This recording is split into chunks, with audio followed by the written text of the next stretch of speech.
All right, time now for Guarantee of the Game. I couldn't help myself. Presented by AT&T. Going back to his days at Fresno State, guys, Kalen DeBoer has been a coach that has coached in a lot of close games. And I think I can guarantee one thing. If you have been a fan of a Kalen DeBoer coach team, you have likely been on the edge of your seat. Even going back to Washington, it seemed like every single one of those games, and we talked about it on this show. Yeah. Every single game was like super close, and we were wondering when is a team going to come up and bite them, and they just never really did all the way up until the national championship game. Kalen DeBoer in one-score games since his days at Fresno State is 20-7. That doesn't happen in a vacuum, Maddie. And again, here at Alabama, they've had a knack of winning these close games. So how do they continue to do it, and how do Kalen DeBoer coach teams continue to win these close games? Man, I just love his demeanor on the sidelines. I feel like he's just like unflappable. No matter what's happening, right? It could be complete chaos. It just seems like he's always got the same stoic look, right? And it's just fantastic. Yeah. And then, of course, his quarterback is an extension of him in that exact same way. I just believe that Ty Simpson, critical moments, he can make the plays you need to win the game. And right here, this is a great example to Daniel Hill. This was a huge one. He was 24-43 for 253 and 2 touchdowns. Ryan Grubb, Nick Sheridan, the quarterback coach, their preparation of this young quarterback, his ability, right, to just manage these tough situations, his ability to make plays with his feet, right, with Bernard, with Williams, with Isaiah Horton and Jam Miller. Daniel Hill's emergence now out of that running back room. So the balance that they have, hey, there is no balance. They don't run the ball well. It's all about Ty Simpson making plays. And I just love the way that the offense is constructed. And, of course, Ty Simpson is the best quarterback in college football right now. And I don't really think there's much of a debate with what he does for this football team each and every week. Yeah, I think the way that running game is going right now definitely needs to improve. In the first half, they had 2 total net rushing yards. Right. But this is what we see from a Ryan Grubb offense in terms of using the passing game as an extension of their running game. But it's definitely going to need to improve, which is why you saw them struggling early on. But what Ryan Grubb is able to do in short yardage situations with his play calling is the most impressive thing that I've seen from any play caller in the entire country. That touchdown that they had late in the fourth quarter where it was a gotta have it down, just an incredible play call from Ryan Grubb to get Bernard open to the left side of the field, and then the 2-point conversion as well. I mean, you thought it was almost a Philly special with the way that we've been seeing teams run 2-point conversions, but it was a fake, and then Ty Simpson hitting the wide open receiver there. So I'm just really impressed with what Ryan Grubb has been able to do as a play call for this team, and it's what Alabama can lean on consistently, because where you make your money as an offensive coordinator is in those short yardage situations, because you can't be predictable. You got to be able to do some misdirection and all these different types of things, but I do lean towards the run game as a spot that has to improve later on down the season. Now, in the second half, it did improve 70 yards. But overall,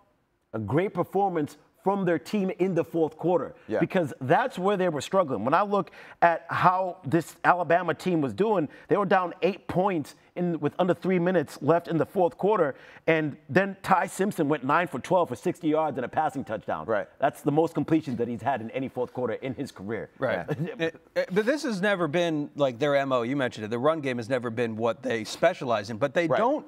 They don't give up on it, right? If it's not working, they're going to always use it as a threat. Let's not forget, when they were at Washington and this duo was the head coach and the offensive coordinator, Dylan Johnson was a big reason why they got to the national championship game. Definitely. He was banged up, but he still ran the ball incredibly well throughout the playoffs and the semifinals. So I think that run game is still going to be I think it's going to improve. I don't think they're going to give up on it. I think they're going to use it as they continue down the stretch. This was also a potential letdown spot for Alabama. You're coming off the 4 straight games against ranked opponents. South Carolina, wounded animal, I guess you could call them, back up against the wall, right? This was an easy recipe to see this game playing out the way that it did.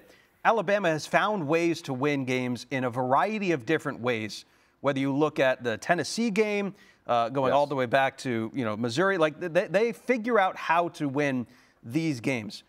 Defense has kind of been I think a hit or miss at times with this Alabama team. Good point. They have the potential to be a great defensive team. We've seen them live up to that potential, but there has also been some times where they have given up some explosive plays, but they come up in the biggest moments. Just like here. Well, you're right. They come up in the biggest moments, and they had the pick six to start the game. They had the forced fumble at the end of the game that gave them that sudden change moment to eventually take the lead and to win the game.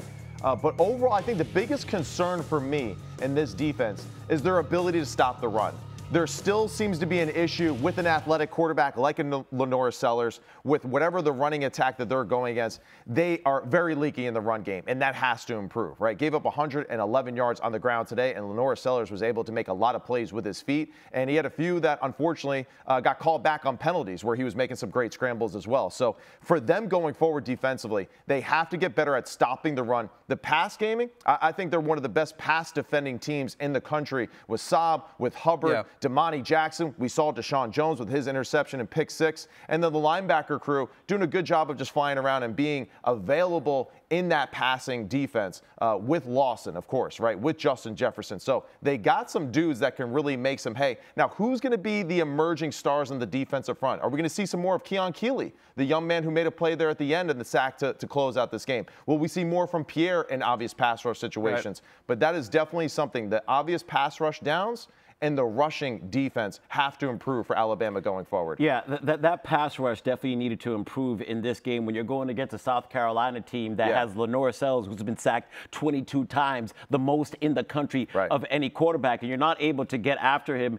as much as you would expect from this Alabama defense. And then the Lenore Sellers aspect of it, I mean, you hit it perfectly, Matt. They could not bring him down. It looked like the guy was lathered in bacon grease with the way that he was just slipping in and out of tackles, making incredible runs. He's amazing. I think you look at that and you also think back towards the Vandy game. You're like, man, Alabama is a little bit vulnerable towards rushing quarterbacks. Right. And you got to pick these little things when teams are good. And I got to pick at the little things for Alabama. But they did a great job on stopping South Carolina on third down. I mean, they're already not a great third down team, South Carolina, but they were able to basically shut them down in this game, especially in the second half because they started off 2 for 2, and then Alabama shut the faucet down over there. So to be able to do those things is really impressive. But there are some things about this team that needs to improve, like that rushing offense, like stopping the run on defense, and like Ryan Williams not dropping passes like I just did right there. Impressive. Impressive, he says. Well, here's the thing, too, and the Ryan Williams thing. We'll talk a little bit more about the SEC as a whole. Yeah. But I am curious what your thoughts are about this offense. Jeremy Bernard is obviously one of the best gadget players you can call in the country. But Ryan Williams is a guy they need to stop dropping the football because he is he was one of the best 17-year-olds in the country last year. The man's 18 years old now. He's got to do that and catch the football. You want this, you got this.